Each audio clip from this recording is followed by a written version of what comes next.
اعوذ باللہ من الشیطان الرجیم بسم اللہ الرحمن الرحیم۔ سورۃ حشر یہ مدنی صورت ہے، اس کے 3 رکوع اور 24 آیات ہیں۔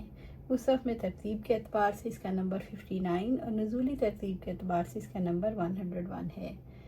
سعید بن جبیر رضی اللہ تعالیٰ عنہ نے کہا، میں نے عبداللہ بن عباس رضی اللہ تعالیٰ عنہ سے سورۃ توبہ کے متعلق پوچھا تو انہوں نے کہا یہ سورۃ توبہ کی یا فضیحت کرنے والی ہے۔ اس صورت میں برابر یہی اترتا رہا۔ بعض لوگ ایسے ہیں یہاں تک کہ لوگوں کو گمان ہوا یہ صورت کسی کا بھی کچھ بھی نہیں چھوڑے گی بلکہ سب کے بھید کھول دے گی۔ بیان کیا کہ میں نے سورۃ انفال کے متعلق پوچھا تو فرمایا یہ جنگ بدر کے بارے میں بیان ہوئی۔ بیان کیا کہ میں نے سورۃ حشر کے متعلق پوچھا تو فرمایا قبیلہ بنو نذیر کے یہود کے بارے میں نازل ہوئی۔ بسم اللہ الرحمن الرحیم۔ سورۃ حشر آیا 1۔ سبح للہ، اللہ تعالیٰ کا پاک ہونا، یعنی کائنات کی ہر چیز اللہ تعالیٰ کی تسبیح بیان کر رہی ہے۔ اس کی عظمت، اس کی تقدیس کے سامنے دل یا زبان یا حال سے سرنگوں ہے۔ ہر چیز اللہ تعالیٰ کی حمد اور اس کی عبادت کر رہی ہے۔ وہ اس کو ہر اس وصف سے پاک قرار دے رہی ہے جو اس کی ذات کے لائق نہیں۔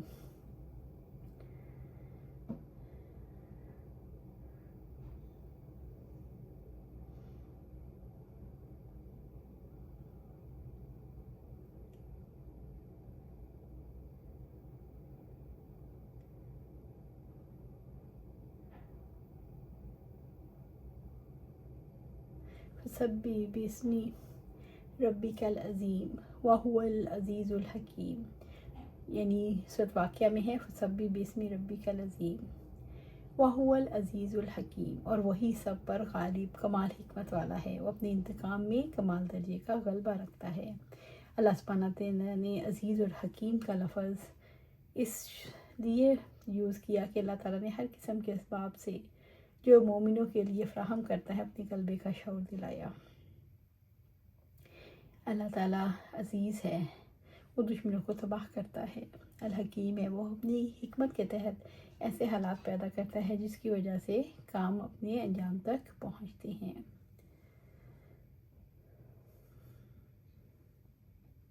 سبح للہ ما فی السماوات و ما فی الارض وہو العزیز الحکیم۔ اللہ تعالیٰ کا پاک ہونا بیان کیا، ہر چیز نے جو آسمان اور زمین میں ہے اور جو زمین میں ہے وہی سب پر غالب کمال حکمت والا ہے۔ سورۃ حشر آیا 2۔ هو الذی اخرج الذین کفروا من اہل الکتاب من دیارہم لاول الحشر، وہی ہے جس نے اہل کتاب کے کافروں کو پہلے اکٹھ میں ان کے گھروں سے نکال دیا، یعنی وہ اللہ تعالیٰ ہے جس نے یہود بنو نذیر کو نکال دیا جو محمد صلی اللہ علیہ وسلم کی نبوت کا انکار کرنے والے تھے۔ مدینہ آنے کے بعد نبی صلی اللہ علیہ وسلم نے ان سے عہد لیا آپ سے جنگ نہیں کریں گے، لیکن انہوں نے صلح کی شرائط کی خلاف ورزی کی، معاہدہ توڑ ڈالا۔ بنو نذیر مدینہ سے نکلنے کی تیاری کرتے رہے۔ اسی دوران عبداللہ بن ابی نے انہیں پیغام بھیجا اپنے گھروں سے مت نکلو، میرے ساتھ 2000 آدمی ہیں جو تمہاری خاطر اپنی جان دے دیں گے۔ بنی نذیر خیبر جا کر آباد ہوئے۔ بنی نذیر عمر رضی اللہ تعالیٰ عنہ کے دور میں دوسری بار جلا وطن ہوئے۔ عمر رضی اللہ تعالیٰ نے انہیں شام کی طرف دھکیل دیا۔ ما ظننتم ان یخرجوا، تم نے یہ گمان نہیں کیا تھا کہ وہ نکل جائیں گے۔ وظنوا انہم مانعتہم حصونہم من اللہ، انہوں نے بھی یہ سمجھا تھا کہ ان کے قلعے یقیناً انہیں اللہ تعالیٰ سے بچانے والے ہیں۔ بنو نذیر کے لوگ بھی یہی سمجھ رہے تھے اتنے مضبوط قلعوں کے ہوتے ہوئے ہمیں کوئی نقصان نہیں پہنچا سکتا۔ انہوں نے اپنے قلعوں پر غرور کیا جس کی وجہ سے انہوں نے گمان کیا کوئی ان پر قابو نہیں پائے گا۔ بنو نذیر کو یہ گمان تھا انہوں نے مضبوط قلعے تعمیر کر رکھے ہیں جس سے انہیں فتح ہوگی۔ فَآتَاهُمُ اللَّهُ مِنْ حَيْثُ لَمْ يَحْتَسِبُوا، تو اللہ تعالیٰ نے ان کے پاس آیا جہاں سے انہوں نے خیال بھی نہیں کیا۔ اللہ تعالیٰ نے ان کے لیے ایک ایسا طریقہ اختیار کیا جس کے بارے میں سوچا بھی نہ تھا۔ وَقَذَفَ فِي قُلُوبِهِمْ الرُّعْبَ، اور اس نے ان کے دلوں پر رعب ڈال دیا۔ اللہ تعالیٰ نے ان کے دلوں میں شدید خوف یعنی رعب ڈال دیا جس کے سامنے تعداد اور ساز و سامان کا کوئی فائدہ نہیں تھا، نہ ہی قوت کام آتی ہے اور نہ بہادری اس کے آگے ٹھہرتی ہے۔